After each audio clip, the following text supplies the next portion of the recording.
Main Street on a sunny Saturday afternoon in the spring of 1940. In New York, they might call it Broadway. In Chicago, Michigan Boulevard. In San Francisco, Market Street. But wherever it is, it serves about the same kind of people. Americans out for the job, the family, and a few laughs out of living. This, then, is all America, as so many of us knew it. America on a Saturday afternoon in the sunny era of self-content. No school today. The kids headed for the 10-cent movie matinee, and the older boys, of course, looking the gals over. They'll catch up with them at Carter's drugstore for a soda later on. The bank is closed, and Ben McIver's headed for the country club.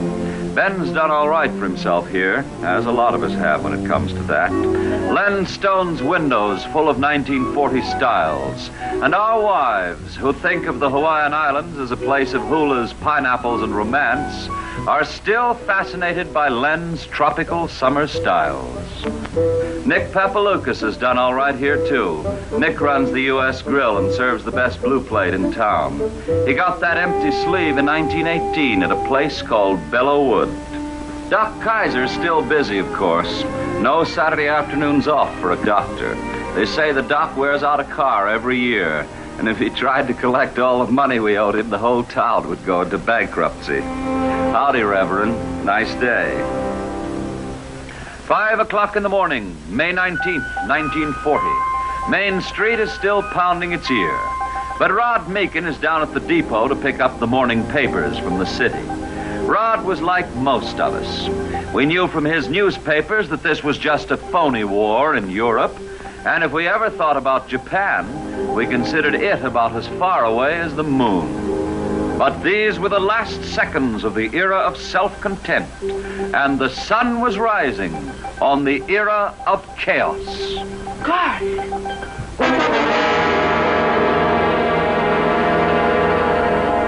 Mutual presents its distinguished authority on international affairs, Raymond Graham Swing. Good evening. The war as it began this morning was at once christened a blitzkrieg. Probably the name doesn't apply. What has begun today will be much longer than lightning and much deadlier. All resistance in the Low Countries is smashed. In 1 hour's time at Rotterdam, 30,000 people were killed by bombs. The German planes have bombed us without pause for 48 hours. We may be forced to go off the air at any moment. Here is the Right Honorable Neville Chamberlain. I sought an audience of the King this evening and tendered to him my resignation, which His Majesty has been pleased to accept. Tonight, Winston Churchill is Prime Minister of Great Britain. Mr. Keltonborn. Good evening, everybody. Tonight, it seems clearly apparent that the first great phase of the war in the West has been won by Germany. All day today, the army of French and British has made a valiant battle in its effort to retreat to Dunkirk, where there is some slight chance that some part of it can be evacuated. The Nazis are racing forward at the fastest speed a conquering army has moved in all history. All roads are choked with a slowly moving mass of refugees. The High Command announces capture of The removal of the government to two. that a secret weapon was employed. This is Paris signing off. Good night, America. But in the midst of chaos, one voice had spoken clearly. Hey, Joe, the president's speech. The brutal force of modern offensive war has been loosed in all its horror. New powers of destruction, incredibly swift and deadly, have been developed, and those who wield them are ruthless and daring. Surely the developments of the past few weeks have made it clear to all of our citizens that the possibility of attack on vital American zones ought to make it essential that we have the physical, the ready ability to meet those attacks and to prevent them from reaching their objective. This means military implements, not on paper. I should like to see this nation geared up to the ability to turn out at least 50,000 planes a year.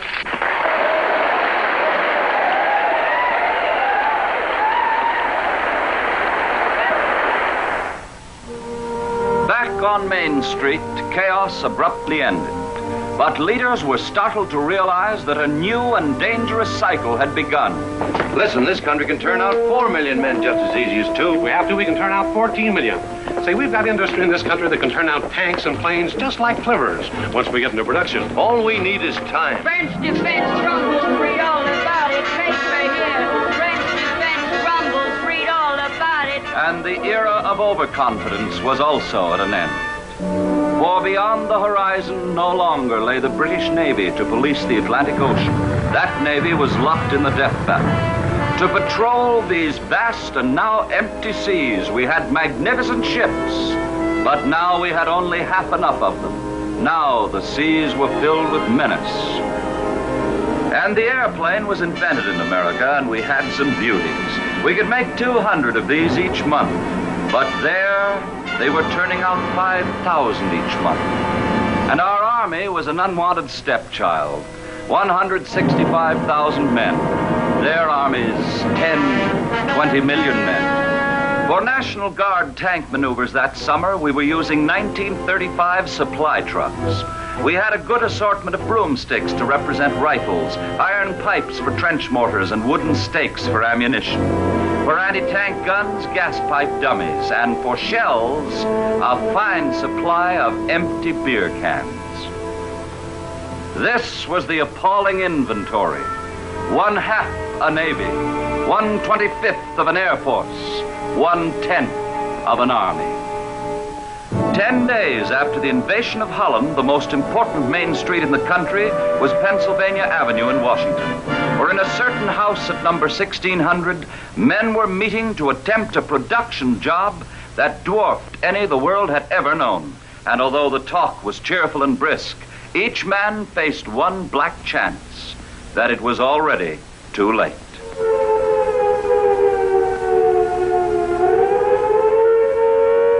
Destiny dealt us two precious and unexpected cards. First, England's incredible refusal to accept defeat.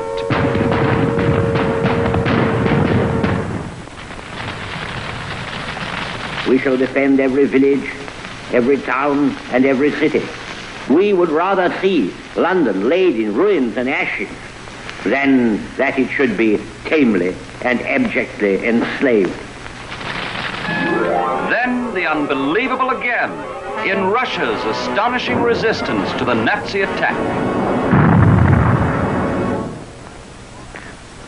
To us on Main Street, these distant climaxes of history brought more than a year of grace. And what had we done with it? First, to those empty, unguarded seas. To few men went greater responsibility than that which came to Admiral Harold R. Stock, Chief of Naval Operations, United States Navy. Our forces at sea depend on their brother workmen ashore to give them only the best in ships and materiel. That they are doing.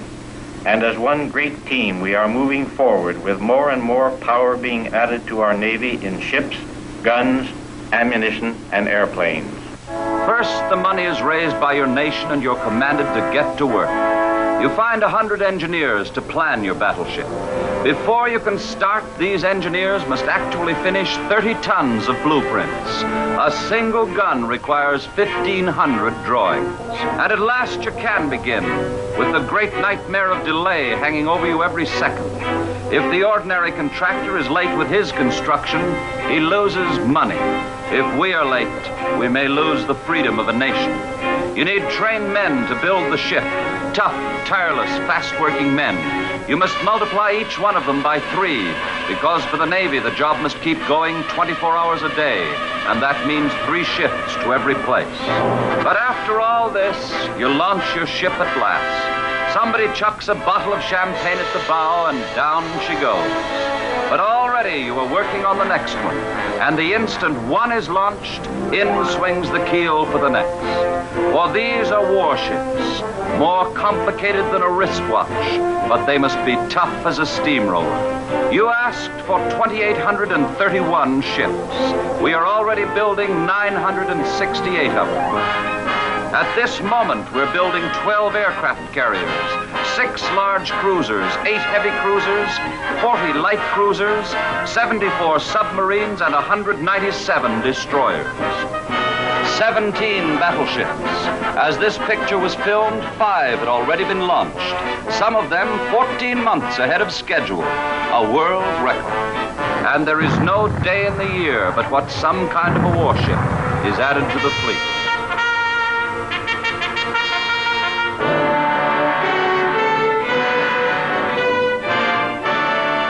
But what about those empty beer cans we used for shells a year before? The government turned for this answer to General George C. Marshall, Chief of Staff of the United States Army. They tell us modern war is total war.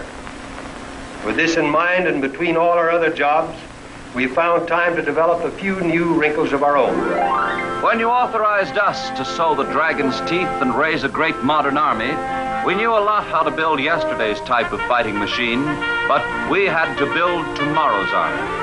Your new man comes to you from a million cities and farms, and you must turn him into a human fighting machine. You must feed him more than 5,000 calories a day, for he is the best nourished soldier in the world. Teach him to use a tank. The exact number we have is still secret, but we can now give him 237% more tanks than we could only 6 months ago. Teach him to use a gun. Rifles and submachine guns are now produced at the rate of 2,500 a day. Teach him to fire a cannon. Teach him the higher mathematics of the anti-aircraft gun. And we must teach him to fly an airplane. In August of 1940, we made 528 planes a month.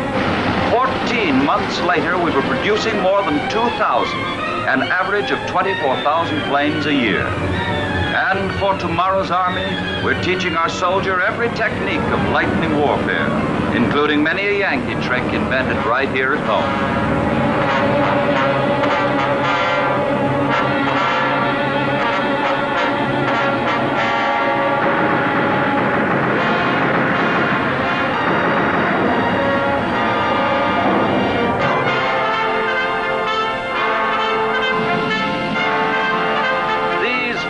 Armament statistics made us proud, but did not deceive.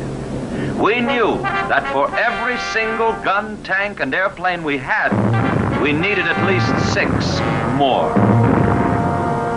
To meet the hard reality of this situation, we turned to the dullest, hardest job of all, production. And from the midst of long and wearying conferences came William S. Knudsen to sit before our camera and quietly read the businessman's report. Today, more than ever before, war is a contest of mass production, and the side that owns the best and the most equipment wins. We, the American people, are the greatest mass producers in the world. From the cattlemen, tanners, shoe manufacturers of America, the War Department asked 9 million pairs of shoes. From the cotton fields of America, the War Department asked for bed sheets, 3 million of them. We needed cotton underwear, 33 million pieces. We went to the iron mines of the Mesabi, the lumber mills of the Pacific, the copper mines of Utah, the oil fields and the coal mines, the steel mills and the railroads. Our industry had been making automobiles and tractors. Now we suddenly said, give us 9,000 tanks. Give us 300,000 machine guns. Make us 130,000 airplane engines and get us 50,000 planes. We made airplane mechanics out of soda jerkers. We turned busboys into machinists. We made service station attendants into drill press operators. Streetcar conductors learned welding, and cab drivers are now busy at grinding lenses. Broad America was not big enough for the shopping we now had to do. The War Department went for tin to Bolivia, for chrome to Rhodesia, for antimony to Indochina, for rubber to Singapore. At last, the voices making these orders merged into a roar of sound. Rush 50,000 rolls galvanized steel cable. Rush 80 tons aluminum tubing. Rush 20,000 pounds copper wire. Rush 300,000 brass spinnings. Rush 1 million feet clear pine siding. Rush steel, rush aluminum, rush food, rush hay. Rush bomb, rush. Well, by May of 1941, the changes were already turning up on Main Street. Tom Eddy joined the Marines, you'll remember. Bill Marshall and Sam Siegelbaum got their numbers, and we thought it was very funny to kid them about the Army. We chuckled over the way the boys from farms inevitably picked out the Navy. And the Perry boys sported their uniforms, too. Hi, Nick. Hi, Willie. Mrs. Schulte had to baste her Thanksgiving turkey in the old iron biscuit pan that season, as her aluminum roaster went off to the Air Corps. And Len Stone, who used to be so proud of his Paris styles and Oriental silks, Madame, beautiful American woolies, only half an inch thick.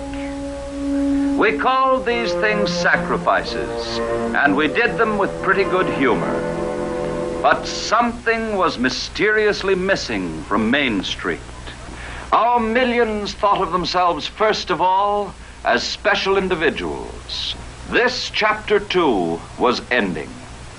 On the night of December 6th, 1941, as we lowered our heads in thanks over the richest, most heavily laden dinner tables of any nation on earth, at this very moment, the trap was being set.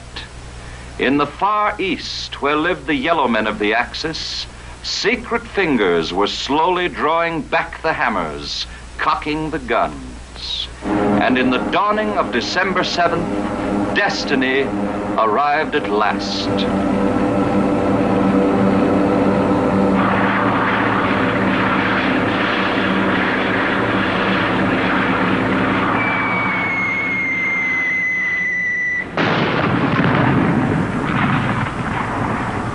At 7:35 o'clock this morning, Pearl Harbor was attacked without warning.